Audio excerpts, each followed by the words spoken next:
راديو إيرنا ناصا دمص إرتراويان ዕለታዊ ዜና ሩስያ ምስ ጅቡቲ ብዛዕባ ክህልዋ ዝኽእል ወተሃደራዊ ምትሕግጋዝ ብምትኳር ዘተ ከም ዘካየደት ኣፍሊጣ ምክትል ሚኒስተር ሩስያ ሌተናንት ጀነራል ኣሌክሳንደር ፎሚን ምስ ጠቅላላ ሓለቓ ስታፍ ሰራዊት ጅቡቲ ጀነራል ዘካርያ ሼኽ ኢብራሂም ብ14 ነሓሰ ኣብ ሞስኮ ተራኺቦም ከም ዘተዩ ኣገልግሎት ዜና ሩስያ ታስ ሓቢሩ እቶም ላዕለዎት ወተሃደራውያን ኣዘዝቲ ጎኒ ኣብ ከተማ ሞስኮ ዝተኻየደ ኣህጉራዊ ቴክኒካዊ ወተሃደራዊ ፎርም 2023 ተራኺቦም እዮም ኣብ ክልተኣዊ ምትሕግጋዝ ዘትዮም ኣብ ዞባ ቀይሕ ባሕርን ሃገራት ኣፍሪቃን ጽልዋታታ ንምዕባይ ትጽዕር ዘላ ሩስያ ኣብ ዲፕሎማሲ ፖለቲካን ወተሃደራዊ መዳይን ዘተኮረ ዋዕላታት እያ ትውድብ ዘላ ካብ 14 ክሳብ 20 ነሓሰ ዝካየድ ዘሎ ኣህጉራዊ ቴክኒካዊ ወተሃደራዊ ፎርም 2023 ልዕሊ 1500 ወተሃደራውያን ኩባንያታትን 85 ናይ ወጻኢ ትካላትን ምርኢታትን የቕርባ ኣለዋ ዕላማ እዚ ፎርም ብቐንዱ ኣብ መሸጣ ኣጽዋር ዘተኮረ ምዃኑ ዝገልጹ ወተሃደራውያን ምንጭታት ጎኑ ድማ ኣብ ምትሕግጋዝ ዘድሃበ ውዕላት ክኽተም ካብ ዝኽእል ይእምቱ ምስ እስራኤል ዝምድና ክትምስርትያ ዝበሃለላ ዘሎ ስዑድ ዓረብ ኣብ ርእሰ ምምሕዳር ፍልስጤም ናይ መጀመርያ እዋን ኣምባሳደር መዚዛ ተንቀሳቐሳ ኣምባሳደር ስዑድ ዓረብ ኣብ ርእሰ ምምሕዳር ፍልስጤም ኮይኑ ዝተመዘዘ ናይፍ ኣልሱዳይሪ ወረቐት ስርሑ ንኣማኻሪ ፕሬዚደንት ናይታ ርእሰ ምምሕዳር ማጂድ ኣልኻሊድ ብ13 ነሓሰ ኣብ ዮርዳኖስ ርእሰ ከተማ ዓማን ከም ዘረከቦ ኣገልግሎት ዜና ስዑዲ ሓቢሩ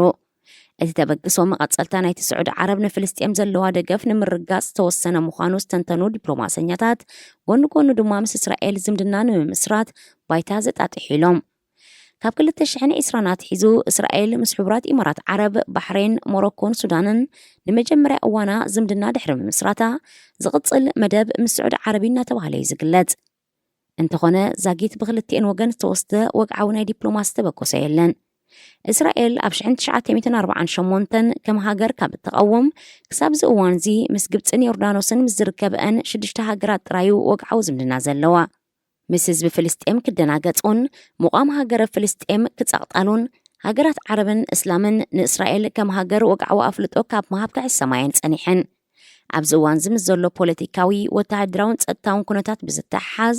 ገሊአን ምስ እስራኤል ብጉህድን ብምስጢርን ርክባት ከካይዳ ይግደዳ ምህላወን ተንተንቲ ይረድኡ ንሊብያን ቱኒዝያን ኣብ ዘራኸብ ከባቢታት ራስ ጃዲር ተዓጊቶም ንዘለዉ ኣማኢት ስደተኛታት ንምዕቋብ ክልቲአን ሃገራት ኣብ ስምምዕ ከም ዝበጽሓ ተገሊጹ እቲ ብ15 ነሓሰ ተበፂሑ ዘሎ ስምምዕ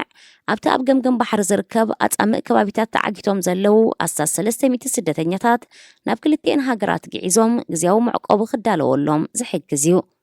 ቱኒዝያ 8 ቆልዑ 42 ደቂ ኣንስትዮን 76 ደቂ ተባዕትዮን ክትቀበል ምዃና ኣፈኛ ሚኒስትሪ ውሽጣዊ ጉዳያት ፋካር ቡዝጋያ ንኣገልግሎት ዜና ፈረንሳ ኣረጋጊጹ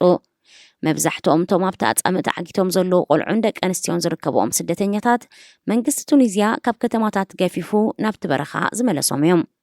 ቱኒዝያ ሕጋዊ መንበሪ ፍቓድ ኣብ ልዕሊ ዘይብሎም ስደተኛታት ትፍጽሞ ምህላዋ ብማዕከናት ዜና ዝጋዋሕ ዘሎ ሓበሬታ ጸለመዩ ክብል